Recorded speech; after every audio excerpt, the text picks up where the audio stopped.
Bonjour à tous et bienvenue sur Mosaïque. À la une aujourd'hui, focus sur le nouveau conseil régional d'Alsace Champagne-Ardenne-Lorraine. La CAL a élu hier son président. Sans surprise, c'est Philippe Richert. Il veut rassembler au-delà de la droite et du centre. La séance d'installation s'est déroulée hier à Strasbourg. Retour détaillé dans un instant dans le JT. Mais voici d'abord le sommaire complet de cette émission. Avec l'agglo, plus belle la vie. Au programme aujourd'hui sur Mosaïque, déception pour le Sarreguemines Football Club lors du tirage au sort pour la Coupe de France. Prochain match à l'extérieur et contre une équipe de CFA2. Consolation avec Eric Asli, ancien footballeur professionnel qui a fait son retour dans son club d'origine et va prodiguer de précieux conseils. Dossier spécial sur l'installation du nouveau conseil régional à CAL, à Strasbourg. Portrait de Nicole Müller-Becker, nouvelle vice-présidente de l'Assemblée régionale, et Pascal Yenf, élu au conseil régional sur la liste FN des Vosges. Petite histoire de Roth, la grande paroisse devenue annexe de Hambach. Tendance nature et animaux, Flash est le guide fidèle de Caroline Jacquard, athlète handisport de l'ASSA. Et enfin en plat principal, Albert Wisman vous propose l'omelette aux fines herbes de son enfance. Plongeons d'abord dans les archives. Côté tradition, je vous propose de revoir des images de 2008. Le 5 janvier, les rois mages effectuaient leur tournée dans le village de Grundwiller, échangeant des chants contre des dons au profit du conseil de fabrique et d'une association humanitaire. Où que vous soyez, vos données sont sauvegardées et protégées contre les menaces externes. Pour les pros, la solution, c'est le cloud ID Réseau. Es kommen drei Könige aus Morgenland, sie reichen einander die rechte Hand, sie reichen einander die rechte Hand.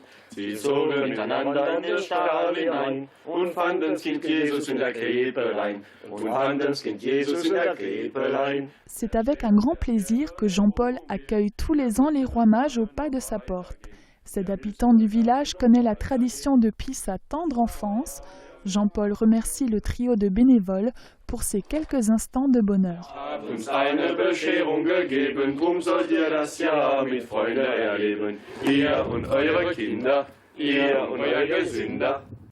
Et vous l'aurez noté, en 2008, ils étaient 4. Un nouveau bénévole avait rejoint le trio incarnant l'étoile du berger guidant les 3 rois mages. Et sachez qu'il continue par tous les temps. Regardez les prévisions de Météo France pour demain. 17% des accidents du quotidien ont pour origine le sport. Assurance accident de la vie, la sécurité par tous les temps. Bonjour tout le monde, pour demain comme pour aujourd'hui, armez-vous d'un parapluie. Le scénario reste le même, le ciel sera nuageux et changeant avec quelques averses mais qui seront un peu moins soutenues qu'aujourd'hui. Côté température, elles partent de 1 à 4 degrés au réveil et se hissent au plus haut entre 6 et 8 degrés. Demain mercredi 6 janvier, nous fêtons l'épiphanie. Le soleil nous accompagnera de 8h25 à 16h49. Et comme tous les mardis, on vous retrouve au marché pour aller à votre rencontre. Je voudrais savoir, pour la nouvelle année, quel rêve vous aimeriez voir se réaliser pour cette année 2016 ? Moi, qu'il y ait un peu plus de paix sur Terre, qu'il y ait un peu plus de pouvoir d'achat à nos clients. Et comme ça, tout le monde sera déjà bien content et beaucoup de santé à tout le monde, quoi. Voilà, c'est tout. Je parraine un ami et tout le monde y gagne. Mon filleul, ma banque et moi. Au Crédit Mutuel, un client satisfait rayonne.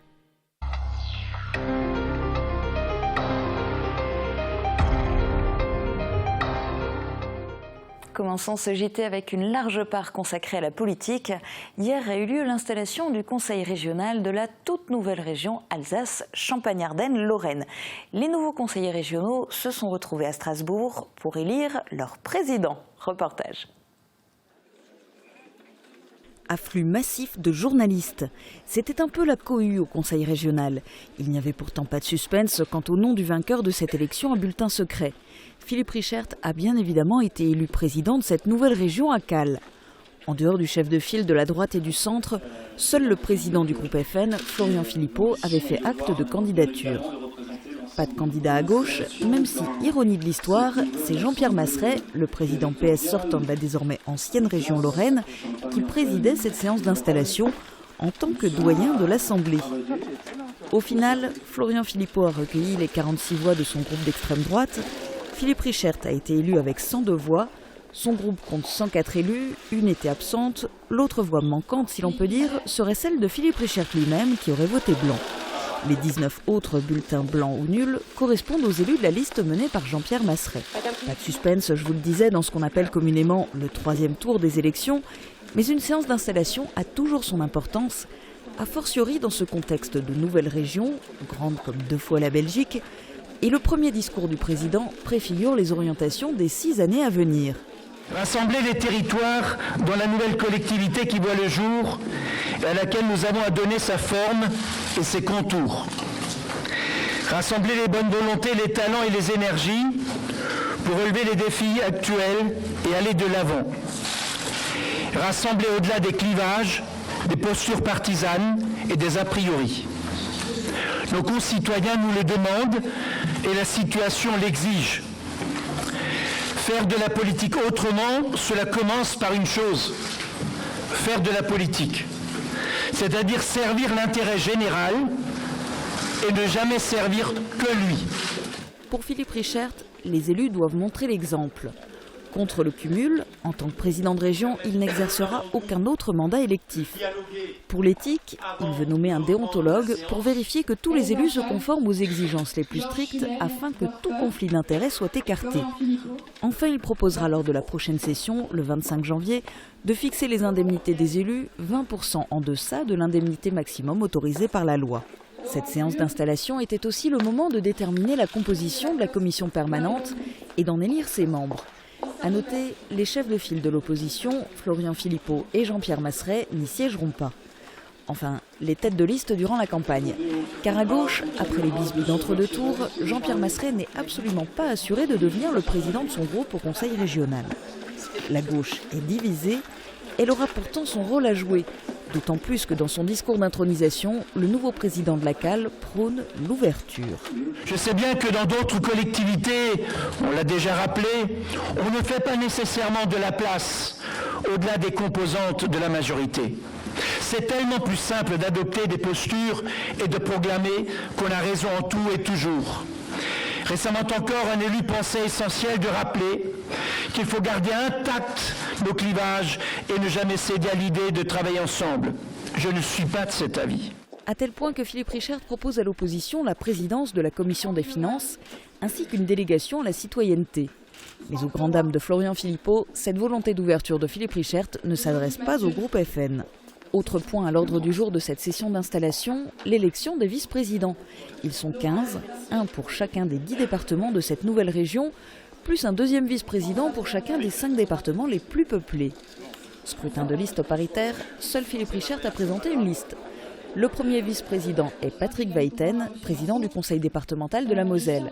Il sera en charge des coopérations territoriales et transfrontalières. Pour le département de la Moselle, parmi les plus peuplés, le deuxième vice-président est une vice-présidente, Nicole Müller-Becker, qui va se concentrer sur le développement du multilinguisme. Alors vous venez de le voir, la nouvelle conseillère régionale du secteur est Nicole Müller-Becker et depuis hier, elle est vice-présidente de la région Alsace-Champagne-Ardenne-Lorraine en charge du développement du multilinguisme. Élue sur la liste de l'Union de la droite et du centre menée par Philippe Richert, elle siège pour la première fois au conseil régional, mais elle n'est pas nouvelle en politique. Mosaïque est allée à sa rencontre juste avant les fêtes. Portrait. Bonjour. Alors, comment ça va ? Ça s'est arrangé un peu? On a fait le constat, oui. On a tout fait à la mairie. C'est bien. Je me définis comme une commerçante engagée qui, pendant de nombreuses années, a défendu les intérêts de ce secteur économique. Je l'ai défendu au niveau régional. Je me suis engagée aux côtés de Céleste Lette au niveau de la ville de Sarreguemines, où j'ai un poste qui est pour moi dans la continuation de ce que je faisais, c'est-à-dire m'occuper du développement et de l'attractivité d'un centre-ville. Adjointe au maire de Sarreguemines, membre du Conseil économique, social et environnemental de Lorraine et élue à la Chambre du commerce et de l'industrie dans la branche commerce, Nicole Müller-Becker était candidate pour la première fois aux élections régionales.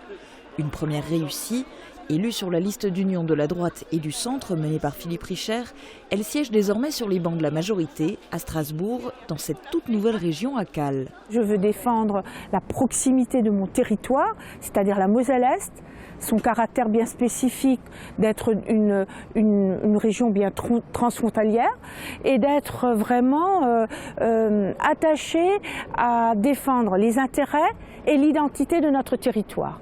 Et c'est dans cet aspect-là que je vais m'engager. Je suis absolument quelqu'un de proximité de terrain. Donc je veux rester très à l'écoute, très proche de ce territoire, de la Moselle-Est, de Sarreguemines et de Bitche en particulier, et de Pays des Lacs, mais en même temps m'investir dans des projets, notamment dans des projets qui seront des projets pour notre jeunesse, parce que je trouve qu'économiquement, il faut davantage leur apporter tout ce qui leur permettra au niveau de l'apprentissage, au niveau des formations, d'être beaucoup plus percutants dans nos actions pour lutter contre le chômage, être plus présent au niveau du bilinguisme, être plus présent au niveau de notre ouverture aux autres régions, c'est-à-dire au niveau d'un rôle majeur que je voudrais donner au rail, ce qui explique notre ouverture vers l'Alsace, et également être très porteur sur tout ce qui est le territoire, la défense du territoire, la spécificité de notre territoire et notre identité. Donc là-dessus, je vais être très vigilante et très engagée. Dans cette nouvelle mouture de conseil régional de l'ACAL siège un autre nouveau conseiller originaire du secteur. Il ne fait pas partie de la commission permanente. Pascal Genft a été élu sur la liste du Front National menée par Florian Philippot. Mais dans les Vosges, Mosaïque l'a lui aussi rencontré pendant les fêtes. Portrait. C'est un chef d'entreprise nouveau venu en politique. Pascal Genft vit à Eckenransbach, annexe d'Ernestwiller, où il est conseiller municipal depuis sa première candidature lors des dernières élections en 2014. Il avait aussi été candidat FN, mais non élu lors des dernières élections départementales. Pour la première fois, il s'est lancé à l'échelle de la région. C'est un long cheminement. Ça se conjugue avec ma vie de chef d'entreprise. Les difficultés qu'on rencontre tous les jours. Et un jour, j'ai souhaité pouvoir prendre moi-même mon destin en main. Alors je sais bien que tout seul, je n'arriverai pas à changer les choses, mais j'ai souhaité m'appliquer, me mettre au service d'un parti politique, voilà, ce que j'ai fait aujourd'hui d'ailleurs, puisque auparavant, j'étais proche de l'UMP, aujourd'hui les Républicains, et il y a 2 ans environ, 2 ans, j'ai rencontré M. Philippot. J'ai eu la chance de rencontrer M. Philippot et c'est une personne ou un personnage qui m'a énormément plu, son discours m'a plu. Et voilà, donc j'ai adhéré il y a environ 1 an au Rassemblement Bleu Marine. Et puis voilà, c'est un enchaînement de choses qui fait qu'aujourd'hui je suis un peu plus impliqué qu'avant. Originaire de Sarreguemines, vivant dans le secteur et travaillant à Forbach, Pascal Genft a pourtant été élu dans la nouvelle assemblée de l'ACAL sur la liste FN du département des Vosges. Ça, c'est une décision qui a été prise, je veux dire, par des instances supérieures. Comment je vais faire?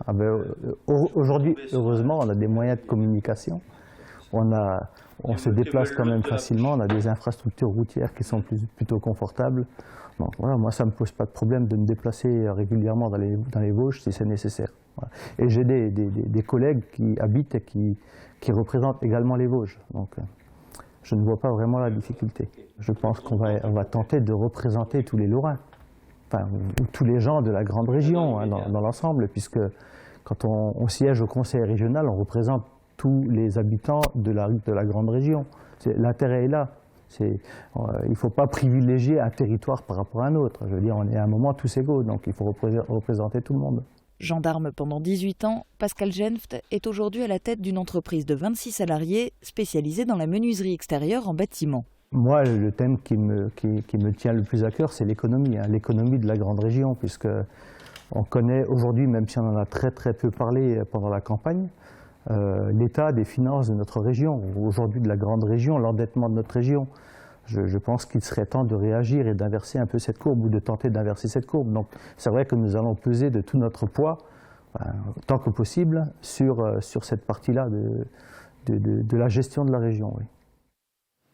Allez, une page de sport à présent. L'accession du Sarreguemines Football Club au 16e de finale de la Coupe de France est exceptionnelle.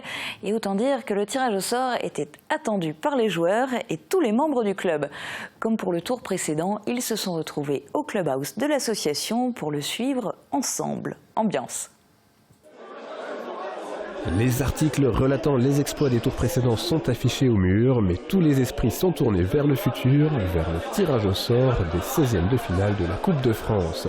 Une compétition dans laquelle le SFC fait figure de petit poussé, autrement dit l'équipe au plus bas niveau pour laquelle chaque tour supplémentaire est un exploit de plus. Avec ce qui nous arrive là depuis 2 tours, je pense qu'on peut être que sur un nuage, battre... Dans un premier temps Dijon, puis dans un second temps Valenciennes, c'est extraordinaire, 2 équipes de Ligue 2 où vous allez les battre peut-être une fois sur 10 matchs. Donc bien sûr, on est sur un nuage. Après, voilà, la réalité de la Coupe de France a donné son verdict. Et ce verdict est sorti de ces petites boules bleues lentement tirées une à une. Parmi les équipes encore en lice, 17 clubs de Ligue 1 et autant de matchs de rêve possibles. Et la 3e dauphine de Miss France. Ça sera le Chelsea en Ligue des Champions. Vient le tour de l'US Granville, l'autre club de CFA2 encore qualifié, l'autre petit poussé.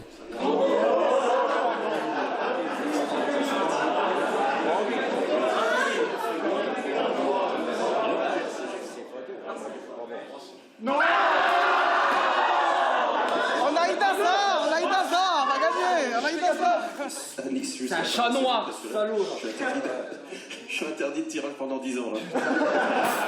On voulait une Ligue 1, la magie de la Coupe de France. Maintenant, c'est tombé contre une CFA2, une équipe de notre niveau. On va devoir se déplacer en semaine. Je ne vais pas vous cacher que c'est délicat. Après, on reste des amateurs. Côté professionnel, il va falloir s'arranger pour tout le monde, prendre des jours de congé, partir un peu avant, rentrer un peu après.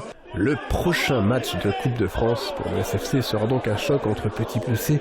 Il ne pourra en rester qu'un tour suivant. Alors bien sûr que le coup il est jouable, mais jouer à l'extérieur, dans un stade qui va être complètement acquis à la cause de notre adversaire, avec aucun supporter qui nous accompagne, voilà, ça a démultiplié notre motivation, mais on part quand même avec un handicap assez lourd. Et je pense que ça va être encore plus dur que contre une Ligue 2 à domicile. Après la déception du tirage, les joueurs ont toutefois tenu à affirmer qu'ils ne lâcheraient rien. On a décidé de jouer la Coupe de France à fond. Donc on va continuer et on va essayer de faire le maximum pour pourquoi pas recréer un exploit, parce que je pense là qu'il faudra vraiment parler d'un exploit. Foot toujours, Eric Astley is back. Après une longue et belle carrière professionnelle, l'avant-centre sarregueminois est de retour dans le club de ses débuts, le Sarreguemines Football Club. Il va aider cette année l'équipe en donnant notamment des conseils aux jeunes. Guillaume Dumontail l'a rencontré. C'était parti d'une boutade qu'on a eue une fois avec le directeur sportif. Et puis de là, il s'est pris un petit peu au jeu parce que je pense qu'il avait aussi l'envie de boucler la boucle à Sarreguemines. Donc on va dire que c'est l'occasion qui a fait le larron.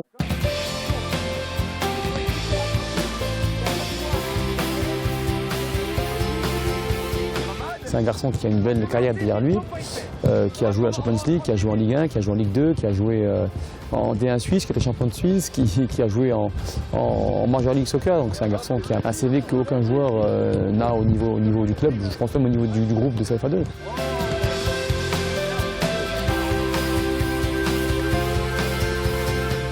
On rêve tous d'être professionnels quand on joue au foot, et puis on a toujours tous été des passionnés ici chez nous à Sarreguemines, au quartier, à Beau-Soleil.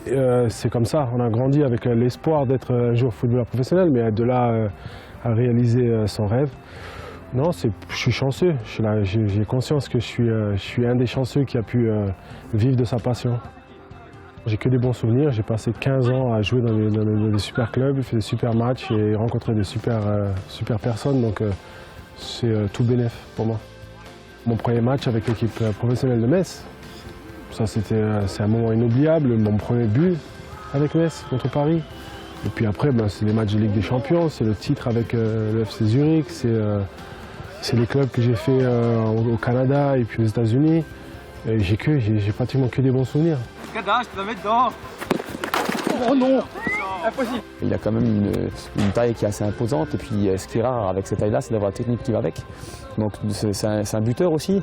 Donc tout ça mis bout à bout, ça peut donner un atout intéressant pour mon équipe.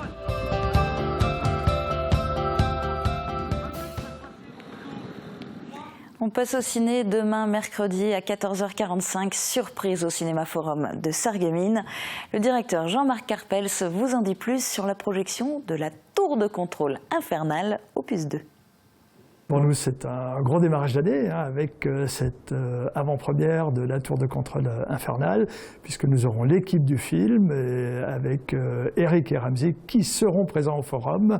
Le film est réalisé par Eric et ce sera certainement un grand moment de pouvoir croiser ces deux talents. Et vous pouvez tenter de gagner votre place sur la page Facebook de Mosaïque. 20 invitations sont mises en jeu. Elles seront à retirer dans nos locaux, 107 rue du Général Foch à Sarreguemines, avant la projection qui a lieu demain à 14h45. Dans un instant, la petite histoire du jour, tendance nature et animaux et le plat de résistance.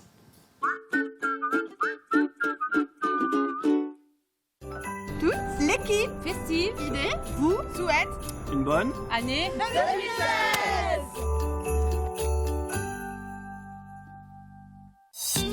New Fitness à Sarreguemines, c'est 2000 m² de vitalité et 15 ans d'expérience à votre service. À votre disposition, une équipe dynamique et professionnelle qui vous fera découvrir les nombreuses activités disponibles. Zumba, Fit Crossing et le tout nouveau Fit Jumping. Passionnés de sport, nos coachs diplômés d'État se feront un plaisir de vous accompagner. New Fitness, le club de sport à Sarreguemines. Chez Firsch Menuiserie, on touche du bois et on vous souhaite une heureuse année 2016. Vive le bois et bonne année 2016.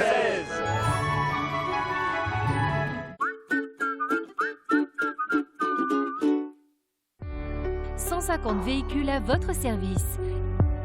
AVS. Notre métier, vous accompagner.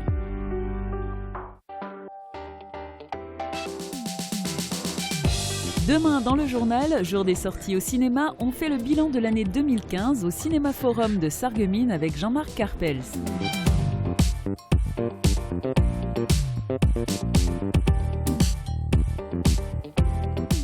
Il y a les clubs d'affaires, mais aussi les clubs de passionnés du goût. À Saint-Jean-Rohrbach, les épicuriens se rencontrent une fois par mois pour une séance de dégustation et de découverte œnologique.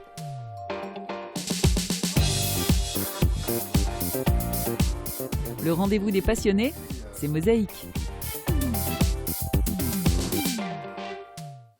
La petite histoire d'aujourd'hui nous emmène au pied d'une autre église, mais en France cette fois. Jusqu'à la Révolution française, Rothes était l'une des grandes paroisses du secteur et Ambars était d'abord une de ses annexes. Retour sur l'histoire de l'église de Rothes.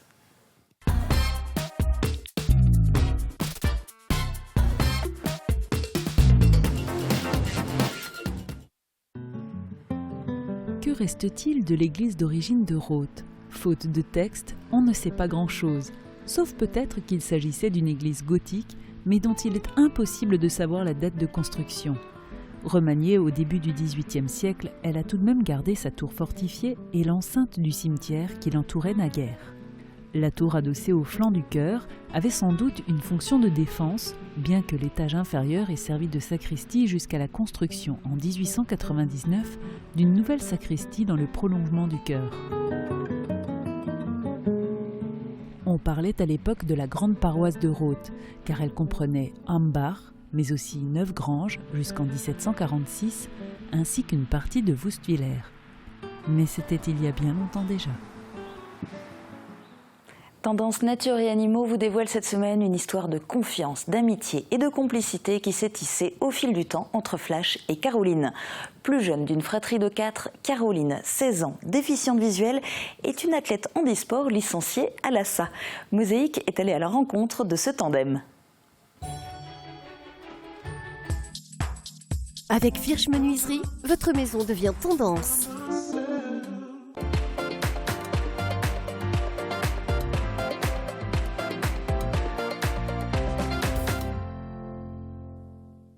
Ça fait ma deuxième année scolaire que je vais à Lyon. Il y a le pôle France jeune d'athlétisme handisport là-bas. Et bah, du coup, je vais m'entraîner là-bas parce que c'est une structure optimale avec des bons entraîneurs, un bon suivi médical. Et du coup, pour ma pratique du sport, c'est l'idéal, quoi. Du coup, Flash, il me suit. Alors, bon, ma semaine, elle commence le dimanche. je pars à la gare à Nancy. Du coup, je prends le TGV avec Flash. J'arrive à Lyon à 21h à l'internat. Et donc le lendemain matin jusqu'au vendredi, on va en cours ensemble. Donc il vient avec moi en classe, il bouge pas, il est couché, il attend que le cours se fasse. Et puis il me guide entre-temps dans les couloirs, etc. Du coup, il vient avec moi à l'entraînement aussi. Du coup, il se pose et puis il me regarde faire. Et d'ailleurs, il me surveille pas mal. Et il est assez attentif. Puis quand je vais en ville, des fois avec des copines, tout ça, je l'emmène aussi. Des fois, moi, j'aime bien aller faire des petits footings comme ça en nature. Moi, j'aime bien le calme, j'aime bien la nature, les oiseaux, l'odeur, tout ça. Du coup, j'emmène Flash. Déjà, ça le fait un peu maigrir, ça le fait bouger. Parce que à l'école, c'est pas ce qu'il y a de plus amusant pour lui parce qu'il est couché, il fait pas grand-chose. Du coup, je l'emmène courir. Il est bien content. J'essaye d'avoir des temps de jeu avec aussi. Que ce soit pas exclusivement un chien de travail, le pauvre. Et parce que mieux on s'entend et plus il est aussi réactif pour m'aider. En fait, c'est un chien, il a été dressé à la base pour faire un métier. Son métier, il le fait quand il a son harnais. Et en fait, son métier, il le connaît, mais bon, dès qu'il y a un peu de relâchement, il va un peu se distraire. Du coup, l'éducation, ça se poursuit tout le temps, en fait, un petit peu. Et donc, c'est pour ça qu'il faut quand même un respect assez strict des règles. Quand je me déplace, moi, admettons, dans les escaliers au lycée, si j'ai une amie qui aime beaucoup Flash, qui l'appelle, Flash, il est très câlin, du coup, il va vouloir la rejoindre. Là, par contre, ça devient assez problématique pour moi, parce qu'il va plus faire gaffe à moi. Il va peut-être même vouloir aller la voir en courant. Moi, je suis derrière, donc ça peut être au final assez dangereux. D'où la rigueur qui est importante à maintenir. Aujourd'hui, on va casser des œufs avec Albert Wiesmann et son menu léger. En plat de résistance, il propose une omelette, mais pas n'importe laquelle, celle de son enfance. Je vous laisse en sa compagnie. Très bonne journée à tous. À demain. Avec Aviva, ne rêvez plus. Cuisinez. Invitez votre famille, vos amis. Aviva, la cuisine qui vous va.